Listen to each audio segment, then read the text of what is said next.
ఓ గొప్ప దైవ సేవకుని పేరు టౌజర్ అనే ఓ గొప్ప దైవ సేవకుడు, చాలా భక్తి కలిగిన వాడు, మంచి ప్రార్థనా పరుడు. ఒకరోజు అతని మీద పగబట్టి చేతబడి చేసి దురాత్మల చేత అతన్ని చంపాలని ప్రయత్నం చేస్తున్నాడు.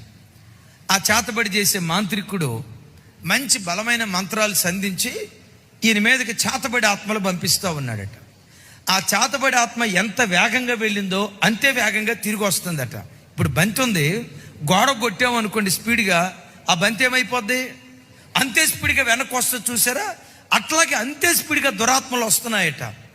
ఈ దురాత్మ కంటే బలమైన దురాత్మ ఇంకొకటి, దానికంటే బలమైన దురాత్మ ఇంకొకటి. అసలు ఈయన దగ్గర ఎన్ని శక్తులు ఉన్నాయో అన్ని శక్తులను టౌజర్ అనే సేవకుడి మీదకి పంపించారట. ఎన్ని బలమైన దుష్ట శక్తులు పంపిస్తున్నా ఆయన ముట్టలేకపోగా, ఇక ఈయన దగ్గర ఉన్న శక్తివంతమైన మంత్రాలను అయిపోతే దెయ్యాలు